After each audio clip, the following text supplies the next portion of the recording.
Ini adalah kesempatan yang baik sekali bagi kita untuk belajar bagaimana berdoa. Ya. Nah, Bapak Ibu, hari ini kita akan belajar dari kitab Yakobus. Ya. Istilah doa orang benar sangat membuat kita lekat dengan ungkapan dari kitab Yakobus. Doa orang benar. Ya. Jadi kita akan melihat dari kitab Yakobus. Saya akan mengajak kita melihat pasal 5 ayat 15 sampai 18. Saya akan membacakan ayat-ayat ini dengan seksama. Demikian. Dan doa yang lahir dari iman akan menyelamatkan orang sakit itu. Dan Tuhan akan membangunkan dia. Dan jika ia telah berbuat dosa, maka dosanya itu akan diampuni. Karena itu, hendaklah kamu saling mengaku dosamu dan saling mendoakan, supaya kamu sembuh. Doa orang yang benar, bila dengan yakin didoakan, sangat besar kuasanya. Elia adalah manusia biasa, sama seperti kita. Dan ia telah bersungguh-sungguh berdoa, supaya hujan jangan turun. Dan hujan pun tidak turun di bumi selama 3 tahun dan 6 bulan. Lalu ia berdoa pula dan langit menurunkan hujan dan bumi pun mengeluarkan buahnya. Tahun 2024 akan ada pemilu termasuk pemilihan presiden. Dan bulan Oktober dan seterusnya akan menjadi bulan-bulan di mana orang akan banyak berdoa supaya tahun depan saat pilpres menjadi suatu situasi yang aman dan Tuhan berkenan memilih presiden yang tepat. Seperti tahun 2014, seperti tahun 2019, kita berdoa dan Tuhan memilih presiden yang tepat. Nah, saudara-saudara, doa menjadi bagian hidup kita yang tidak mungkin dilepaskan. Dan saya ingat pada waktu saya SMP, juga waktu SMA, di mana dalam keadaan keluarga yang sederhana, saya bingung tentang masa depan. Nah, di situ di dalam keadaan saya juga kurang bergaul, relatif pendiam, apa yang menjadi harapan saya? Saya berdoa. Nah, di situ saya muncul suatu keingintahuan yang besar, dan itu memakan proses waktu bertahun-tahun sampai saya mahasiswa, sampai masuk seminari. Bagaimanakah doa yang efektif itu? Dan jikalau kita atau saya mengerti doa yang benar, alangkah bagusnya. Saya tahu bagaimana berdoa secara tepat, saya tahu bagaimana meminta secara tepat, lalu Tuhan mengabulkan, wah, banyak masalah akan ada solusinya. Jadi tentang doa ini sudah menjadi pergumulan saya sejak SMP, SMA, sampai perguruan tinggi, bahkan masuk seminari. Dan kemudian saya membaca banyak buku tentang doa, dan disitulah saya memahami begitu banyak pertanyaan tentang doa yang diajukan oleh orang-orang. Doa itu harus kepada Bapa, bolehkah kepada Tuhan Yesus? Kalau kepada Roh Kudus bagaimana? Doa kelompok apakah lebih efektif daripada doa pribadi? Apakah doa puasa akan lebih kuat pengaruhnya dibanding tidak puasa? Kenapa doa tidak dijawab? Bagaimana doa supaya efektif? Nah, doa-doa, pertanyaan tentang doa itu banyak sekali. Lalu teringat juga oleh kita. Di kitab Yakobus dituliskan, doa orang benar jikalau dipanjatkan besar kuasanya. Ini apa lagi? Nah, Bapak Ibu Saudara sekalian, kita tidak menjawab semua pokok doa atau pertanyaan tentang doa tersebut. Tapi dari kitab Yakobus kita akan belajar tentang bagaimana doa yang efektif. Saya juga pernah membaca suatu brosur kecil yang berisi tentang Elia yang berdoa secara luar biasa. Bisakah doa yang dilakukan Elia itu menjadi model untuk kita pelajari? Kalau bisa, alangkah asyiknya. Lalu prinsip apa? Nah, Bapak Ibu, ini menjadi renungan kita pada malam hari ini. Ya. Nah, saudara-saudara, di dalam kita belajar tentang kitab Yakobus, ini menjadi tema kita ya. Jadi tema kita adalah doa orang benar. Ya. Apa yang dimaksud doa orang benar ini? Nah, di dalam kita belajar kitab Yakobus, ada 3 pelajaran penting tentang doa yang perlu kita hayati supaya kita tepat berdoa atau doa kita bisa efektif. Ya. Dan 3 pelajaran tentang doa ini yang perlu kita hayati hari ini. Dan saya waktu belajar kitab Yakobus ini saya merasa berkat besar. Saya kemudian menekuni dan mencoba menyampaikan di beberapa kesempatan, sehingga ini menjadi suatu kesempatan kita baik untuk belajar ya. Saudara-saudara, kitab Yakobus ditulis oleh Yakobus, saudara dari Tuhan Yesus. Dia waktu menulis, dia tahu banyak orang Kristen saat dia menulis mengalami kesulitan, masalah dan pencobaan yang besar karena mereka orang Kristen. Nah, di dalam saat semacam itu, di mana kekristenan belum solid seperti hari ini, maksudnya begitu banyak jejaring orang Kristen, organisasi Kristen, gereja Kristen seluruh dunia, waktu itu masih terpencar di banyak tempat. Yakobus memberi pelajaran tentang doa, karena ini menjadi harapan atau sarana mereka untuk berseru kepada Tuhan. Mari kita lihat 3 pelajaran penting ini satu persatu. Yang pertama dari Yakobus pasal 5 ayat 16. Saya akan bacakan. Doa orang yang benar, bila dengan yakin didoakan, besar kuasa, sangat besar kuasanya. Nah, di sini perhatikan istilah doa orang yang benar ya. Sebentar. Ada kemacetan ya. Orang yang benar ya. Jadi yang pelajaran pertama, doa yang tepat adalah doa yang dilakukan orang benar. Nah, di sini muncul pertanyaan. Siapa orang benar? Apakah saya termasuk orang benar? Kalau saya termasuk orang benar, senang sekali karena doa saya punya kuasa. Tapi jikalau tidak, bagaimana? Tapi kalau tidak, bagaimana menjadi orang benar?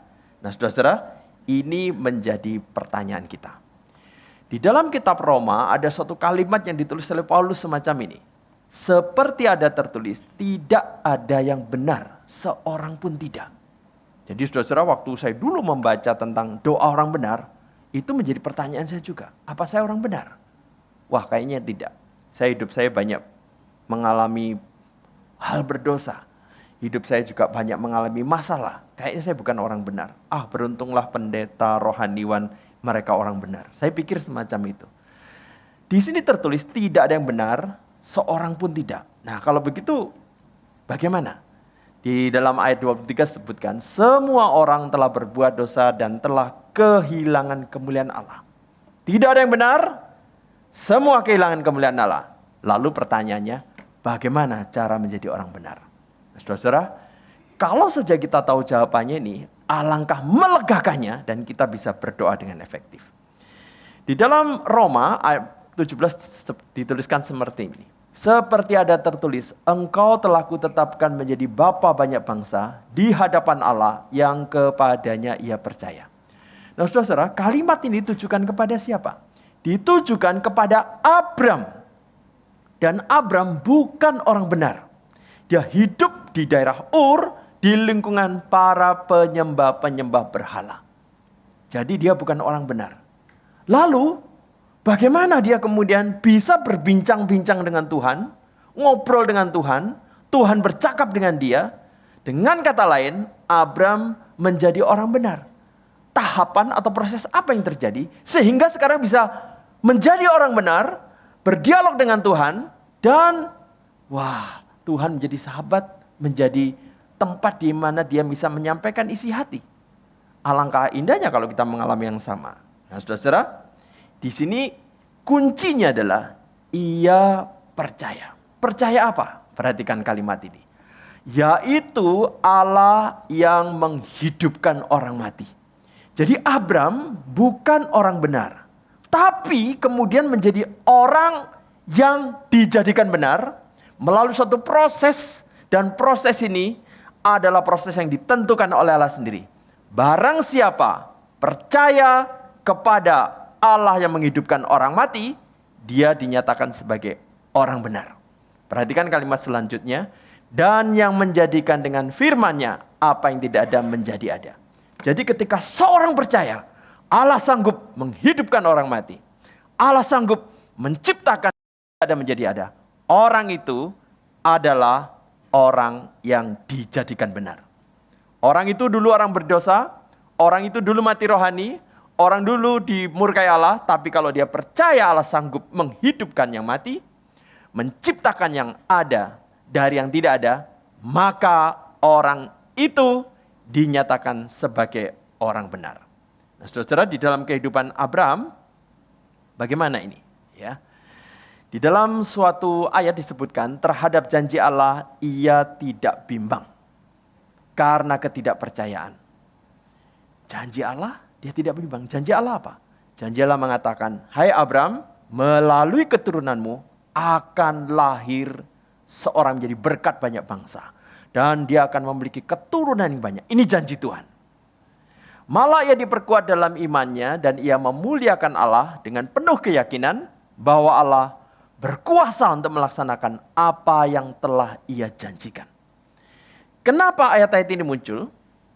Karena itu hal ini diperhitungkan kepadanya sebagai kebenaran. Kenapa ayat-ayat ini muncul? Saudara-saudara sudah tahu bagaimana kisah Abraham.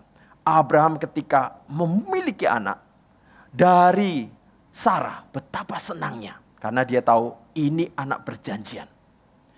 Tetapi yang mengagetkan dia suatu hari, di suatu malam di mana istrinya tidak dengar, Ishak tidak dengar, Tuhan yang sama, pribadi yang sama, Allah yang sama, memberitahu, persembahkan anakmu. Waduh, Anda bisa bayangkan kegalauan hati. Kalau dia tidak persembahkan, dia menentang Tuhan. Kalau dia persembahkan, bagaimana mungkin janji Tuhan bisa digenapi? Padahal Tuhan sudah berjanji melalui anak ini akan ada keturunan yang berlimpah-limpah banyaknya. Nah, saudara, kalau dia tidak mempersembahkan, dia sedang menentang Tuhan yang sudah memberikan anak. Kalau dia mempersembahkan, berarti anak ini terbunuh dan janji Tuhan tidak tergenapi. Nah, saudara, adegan ini kita lihat di dalam suatu lukisan yang dibuat oleh Tiziano Vesely. Ya, dilukis dalam berapa ratus tahun yang lalu. Nah, dia di dalam penghayatannya mencoba melukiskan bagaimana pergumulan Abraham ini. Abraham kemudian mempersiapkan diri untuk mempersembahkan Ishak. Waktu dia bergumul, kalau anak dibunuh, anak ini mati. Waktu dia bergumul semacam ini, ada satu kemungkinan yang belum pernah muncul presidennya sebelum Abraham, yaitu bagaimanakah supaya ini setelah dibunuh tetap bisa melahirkan keturunan? Ada satu kemungkinan, hanya satu kemungkinan, hanya satu-satunya kemungkinan, yaitu anak ini setelah dibunuh, Tuhan hidupkan, Tuhan bangkitkan, Tuhan kembalikan nyawanya. Anak ini bisa melahirkan anak melalui istrinya nanti. Nah, saudara, dengan keyakinan inilah, maka dia mempersiapkan diri untuk membunuh Ishak. Dan keyakinan Tuhan sanggup menghidupkan yang mati. Tuhan sanggup yang menciptakan dari yang tidak ada menjadi ada. Maka dia bertekad untuk membunuh si Ishak. Puji Tuhan, pada adegan ini, ketika pisau sudah disiapkan, malaikat menangkap dan mencegah dia melakukan. Tetapi sikap dan tindakan Abraham ini menegaskan satu fakta. Abraham percaya Allah sanggup menghidupkan orang mati. Nah, Bapak Ibu Saudara sekalian, inilah iman atau kepercayaan yang membuat Abraham dinyatakan sebagai orang benar. Jadi saudara-saudara, Abraham dilahirkan dalam lingkungan penyembah berhala? Iya. Di lingkungan orang berdosa? Iya. Tapi bisakah dia menjadi orang benar? Bisa. Yaitu ketika dia percaya Allah sanggup menghidupkan orang mati. Nah, saudara-saudara, ini kan untuk Abraham. Bagaimana dengan kita? Nah, ini pengertian orang benar ya. Orang benar adalah orang berdosa yang sudah dinyatakan benar. Karena ia percaya kepada Allah yang berkuasa membangkitkan Kristus dari kematian. Jadi, pengertian ini bisa menjadi milik kita. Karena ada ayat mengatakan demikian. Kata-kata ini, yaitu hal ini, diperhitungkan kepadanya, tidak ditulis untuk Abraham saja. Puji Tuhan ya. Tetapi ditulis juga untuk kita. Jadi, prinsip yang berlaku untuk Abraham juga berlaku untuk kita. Sebab kepada kita pun Allah memperhitungkannya karena kita percaya kepada Dia. Nah, Dia ini bagaimana? Yang telah membangkitkan Yesus Tuhan kita dari antara orang mati. Puji Tuhan. Jadi kalau kita percaya Allah membangkitkan Yesus dari kematian, kita diperlakukan seperti Allah memperlakukan Abraham. kita dinyatakan sebagai orang benar. Puji Tuhan. Jadi, kebenaran Allah karena iman dalam Yesus Kristus bagi semua orang yang percaya. Jadi saudara ini melegakan hati. Abraham percaya Allah sanggup membangkitkan orang mati? Ya. Kalau kita percaya seperti Abraham, maka kita menjadi orang-orang dinyatakan benar, maka kita menjadi orang benar. Saudara-saudara, puji Tuhan. Dulu saya tidak pikir ada kaitannya antara percaya Kristus mati dan bangkit dengan Abraham. Tapi setelah membaca kisah-kisah di Alkitab dan prinsip ini, saya kaget. Jadi Abraham dinyatakan benar, itu prinsip yang sama berlaku kita.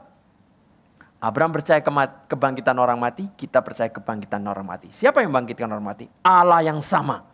Maka jikalau kita percaya Kristus bangkit dari kematian, kita dinyatakan sebagai orang benar. Saudara-saudara, tidak ada perbedaan. Abraham dan kita tidak ada perbedaan. Paulus menulis ini bagi siapa? Bagi tentang Abraham, juga kepada orang Yahudi, juga bagi orang non-Yahudi. Orang Yahudi semula pikir apa? Oh, kita dibenarkan karena mentaati seluruh hukum Taurat secara tepat. Paulus sendiri orang Yahudi. Paulus sendiri ahli Taurat dan dia adalah Farisi. Dan dia mengungkapkan, dia percaya pada kebangkitan orang mati, yaitu Kristus yang bangkit. Ini berlaku bagi Paulus, berlaku bagi orang Yahudi, berlaku bagi orang non-Yahudi. Tidak ada perbedaan. Nah, saudara-saudara, barang siapa percaya Kristus yang bangkit dari kematian, dia adalah orang benar dan dia bisa berdoa sebagai orang benar. Dan Anda termasuk orang yang melakukan doa orang benar. Jadi saudara-saudara, ini suatu yang melegakan. Oh, saya menjadi orang benar. Puji Tuhan. Dulu musuh Allah, sekarang anak Allah. Dulu dimurkai Allah, sekarang dikasih Allah. Dulu berseberangan dengan Allah, sekarang dekat dengan Allah. Puji Tuhan. Karena kita sudah dekat dengan Allah, kita bisa berdoa sebagai orang benar dan kita melakukan doa orang benar. Nah, saudara-saudara, di dalam bacaan tadi kita membaca Elia. Pertanyaannya, apakah Elia adalah orang benar? Apakah Elia adalah orang benar? Jawabannya bagaimana? Ternyata Tuhan izinkan suatu peristiwa yang kelihatannya peristiwa yang menyedihkan, peristiwa yang memprihatinkan, peristiwa kemalangan. Tapi diizinkan Tuhan untuk membuat kita jadi tahu siapa Elia. Jadi ketika dia menginap di sebuah rumah tempat orang janda, anak itu tiba-tiba sakit dan kemudian mati. Wah, janda ini meraung sedih. Dan dia merasa apakah Elia sedang diutus Tuhan untuk menghukum dia dengan mematikan anak ini. Wah, Elia sudah numpang situ, diberi makan. Apa yang dilakukan Elia? Bawa ke kamar anak itu. Dibawa ke kamar diapakan? Nah, saudara-saudara, ini yang didoakan Elia. Oh Tuhan, saya memohon, berikan kembali hidupnya kembali. Balikkan hidupnya. Jadi Elia percaya Tuhan bisa membangkitkan orang mati. Sekalipun anak itu sudah mati. Jadi saudara-saudara, dia memohon kepada Tuhan, mohon supaya anak ini dihidupkan. Jikalau Elia tidak percaya Allah bisa membangkitkan orang mati, mustahil dia berdoa semacam ini. Jadi kemudian anak ini ternyata hidup. Dan dia bisa menunjukkan kepada mamanya, anakmu hidup. Saudara-saudara, inilah pelajaran pertama. Doa yang efektif, doa yang tepat adalah doa yang dilakukan oleh orang benar. Dan jikalau Anda sudah percaya Kristus yang bangkit dari kematian, Anda punya akses, Anda punya hak, Anda bisa berdoa kepada Tuhan sebagai Bapa. Puji Tuhan. Nah, mari kita melihat pelajaran kedua. Terdapat di dalam ayat 15. Dan doa yang lahir dari iman akan menyelamatkan orang sakit itu dan Tuhan akan membangunkan dia. Di sini ada iman. Saudara-saudara, pelajaran kedua, doa yang tepat adalah doa yang dilakukan dengan iman. Ini pelajaran kedua ya. doa yang dilakukan dengan iman. Nah, saudara-saudara, mungkin kita mendengar kata iman bertanya, apa yang dimaksud iman? Saudara, kata iman kalau dimunculkan, dikatakan, persepsi orang bisa beda-beda. Ya, imanmu apa? Wah, itu mungkin berkaitan dengan agamamu apa. Kata iman bisa dimengerti sebagai ini. Ya, ada lagi waktu saya mahasiswa, besoknya ada ujian, wah, mati-matian belajar. Waktu besoknya hadir ke kampus, ada teman saya nggak belajar. Ketika ditanya, kamu nggak belajar, bagaimana bisa ujian? Dengan iman. Nah, ini beda lagi. Iman di sini nekat, ya, tidak belajar tapi melangkah masuk ke ruang ujian. Bagaimana hasilnya? Ya, kita sudah bisa bayangkan. Ada lagi iman dalam pengertian berbeda. Besok hari apa? Senin. Kamu yakin? Yakinlah dengan iman besok Senin. Nah, ini namanya probabilitas, ya. Secara statistik sekian ribu tahun sudah kelihatan kalau setelah minggu Senin. Nah, maka besok Senin meskipun belum terbukti itu pasti terjadi besok Senin. Itu probabilitas. Secara statistik mungkin 99,99%. Tapi ada juga orang yang merencanakan untuk pergi ke suatu tempat, lalu di suatu tempat nanti dia akan berharap dia dapat giliran untuk kemudian masuk ke tempat itu ada pameran yang bagus meskipun belum yakin. Kamu gimana? Yakin gak bisa masuk sana? Ya, dengan iman. Itu semacam gambling antara dapat dan tidak. Ya. Ada lagi pengertian iman dalam apa? Wah, orang ini masa bilang orang di dekat di ambang pintu bisa berat jodoh. Ini iman dia. Maka ini berkaitan irasional, ya. Jadi ada semacam hal-hal yang tidak masuk akal. Nah, ini pengertian dengan iman. Yang dimaksud iman di sini apa? Harus doa dengan iman. Yang dimaksud iman di sini apa? Nah, saya memberikan pengertian berdasarkan kitab Ibrani 11 ayat 1 yang saya parafrase semacam ini. Iman adalah keyakinan hati pada apa yang kita harapkan dan kemantapan jiwa pada apa yang tidak kita lihat, ya. Nah, tapi definisi ini Anda bisa lihat sendiri Ibrani 11 ayat 1. Di sana pengertian iman yang betul-betul akurat. Saya parafrase ini untuk mempermudah saya mengingatnya. Keyakinan hati pada apa yang kita harapkan, kemantapan jiwa pada apa yang tidak kita lihat. Nah, saudara, saya memberikan pengertian semacam ini. Anda pernah pergi ke Jalan Tomang, ya? Saya dulu waktu dari Malang lihat Jalan Tomang ini ngeri, saudara. Ya, sekarang ditambah jalan bawah lagi, rasanya ini bertumpuk-tumpuk. Anggaplah ada orang lain setelah saya lihat jalan ini, ini jembatan kuat nggak ini, jalan layang ini. Lalu dia dalam keraguannya lihat, mobil lain bisa, tapi saya nggak mantep nih. Lalu dia turun dari mobil ini jangan lewat dulu, apalagi ini ada beberapa orang, daripada nanti ambruk. Dia jalan pelan-pelan. Kuat nih. Kuat nih. Langkah pelan-pelan sampai di lengkungan paling atas, lalu turun.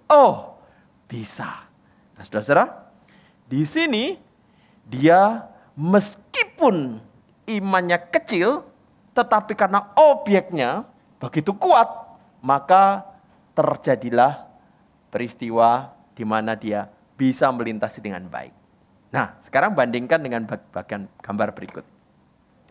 Ini jembatan roboh di perbatasan India. Anda bisa bayangkan sopir truk ini melintas saat roboh atau belum roboh? Pasti belum roboh. Nah, sebelum roboh, apa yang dia pikirkan?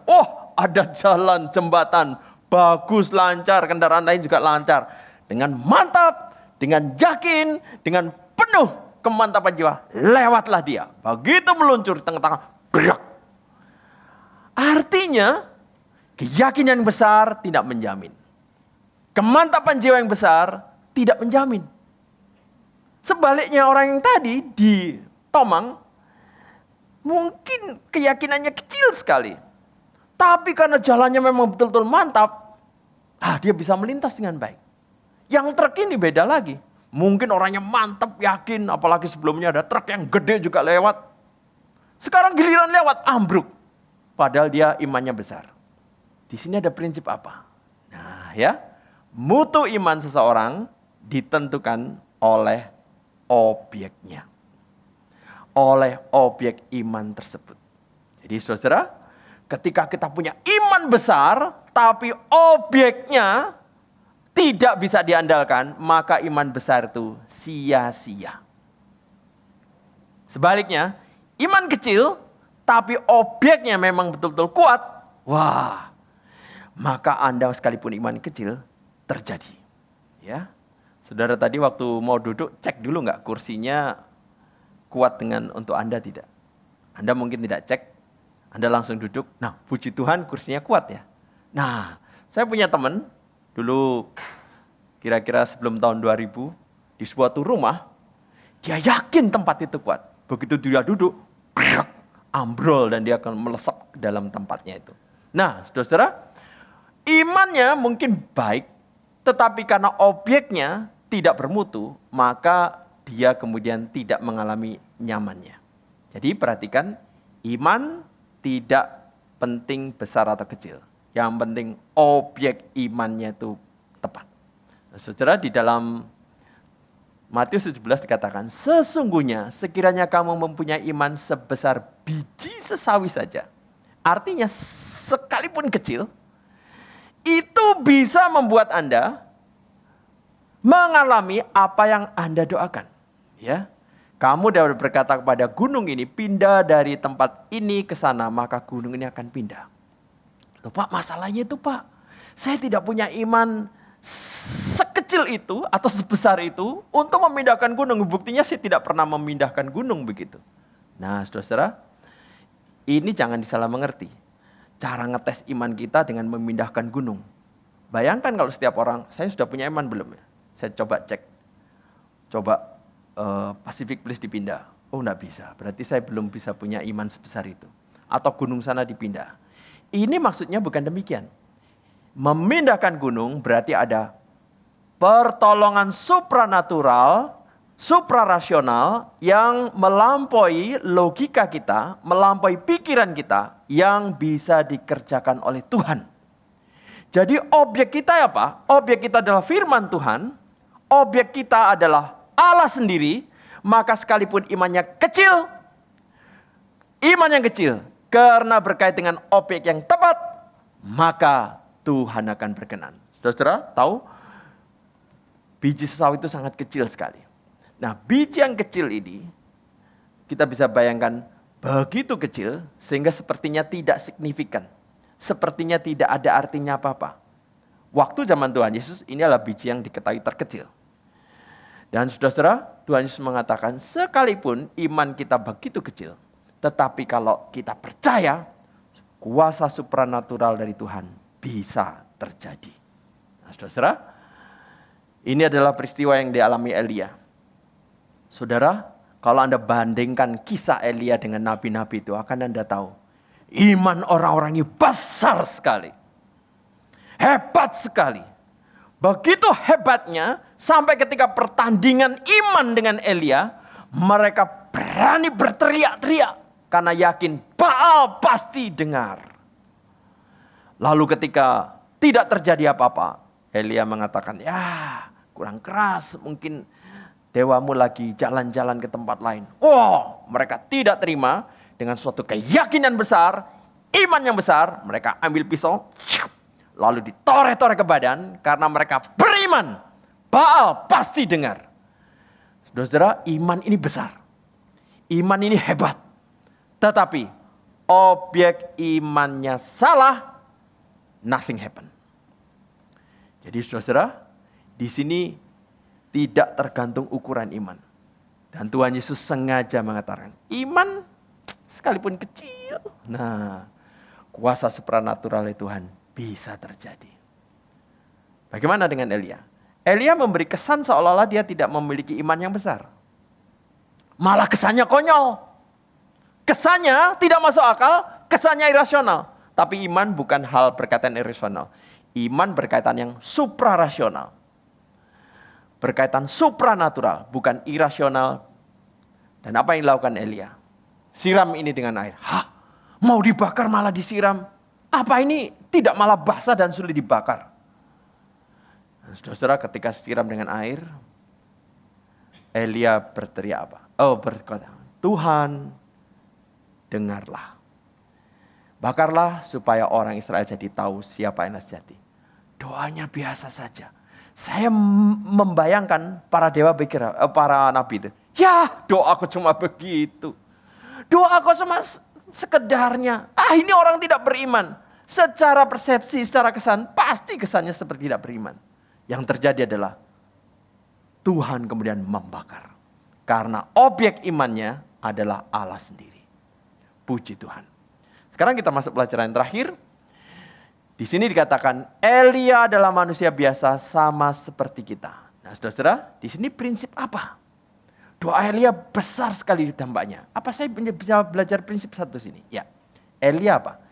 Yakobus mengutip nama Elia. Ini nama yang dikutip dari Perjanjian Lama atau lebih tepatnya adalah berdasarkan firman Tuhan.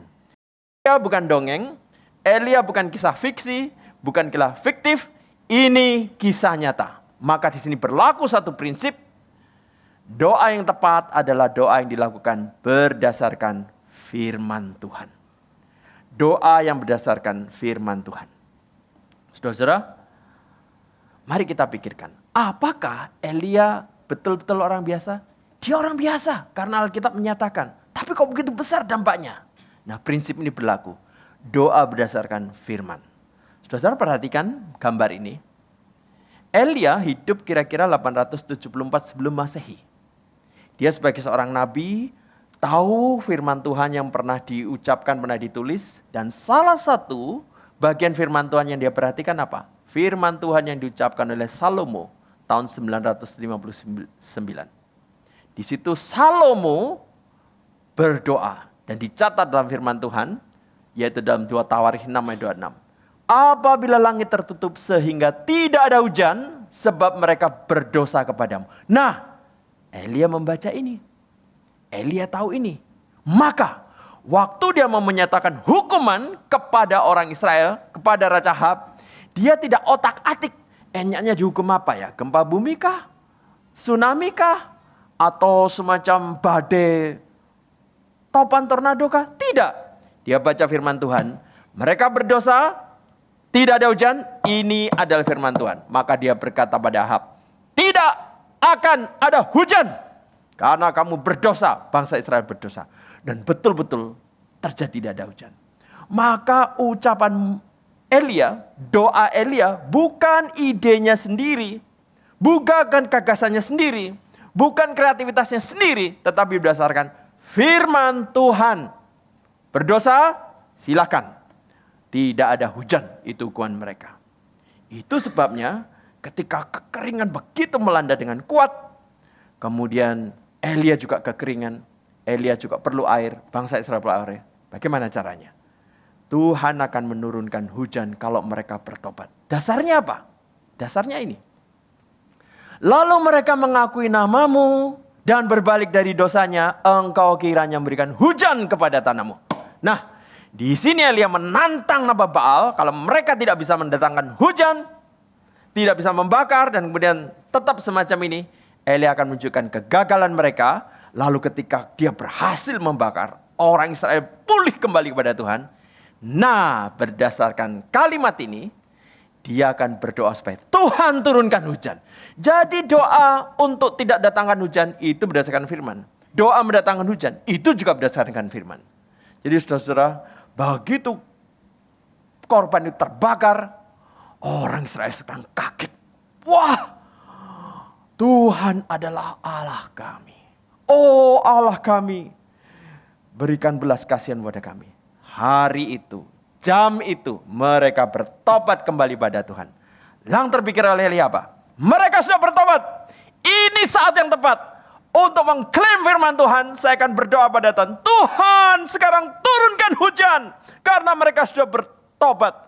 Dan kemudian hujan pun turun. Elia orang biasa, saudara-saudara. Apa yang dilakukan Elia bisa menjadi apa yang kita kerjakan.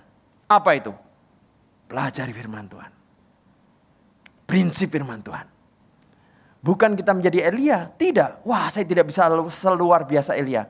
kita sebiasa Elia, tetapi belajar firman Tuhan, lalu belajar firman Tuhan kita melihat ada janji-janji Tuhan yang siap digenapi untuk kita. Jadi saudara-saudara, hal-hal semacam ini kiranya memberikan satu kesadaran pada kita. Doa orang benar itu bagaimana? Saudara-saudara, saya ingin kita meringkas apa pelajaran kita hari ini. Pelajaran pertama dari 3 pelajaran penting ini, doa yang tepat adalah doa yang dilakukan orang benar. Jikalau Anda sudah percaya Kristus yang mati dan bangkit, Anda orang benar. Anda anak Allah. Anda punya akses kepada Bapa. Dan Anda boleh berdoa mohon kepada Tuhan tanpa ragu. Yang kedua, doa yang tepat adalah doa yang dilakukan dengan iman. Jangan persoalkan besar kecilnya iman Anda. Kalau Anda beriman kepada firman Tuhan, kepada Allah yang membangkitkan orang mati, objek iman Anda tepat. Yang terakhir, doa yang tepat adalah doa yang dilakukan berdasarkan firman Tuhan. Untuk mengakhiri ini, saya ingin mengajak kita merenungkan satu pertanyaan pendek. Berapa banyak waktu akan Anda investasikan untuk belajar firman Tuhan agar doa Anda semakin efektif sebagai orang benar? Investasi waktu belajar, dan ketika suatu saat Anda berdoa, Anda ingat firman Tuhan, Anda berdoa dengan penuh keyakinan, kemantapan. Mari kita berdoa.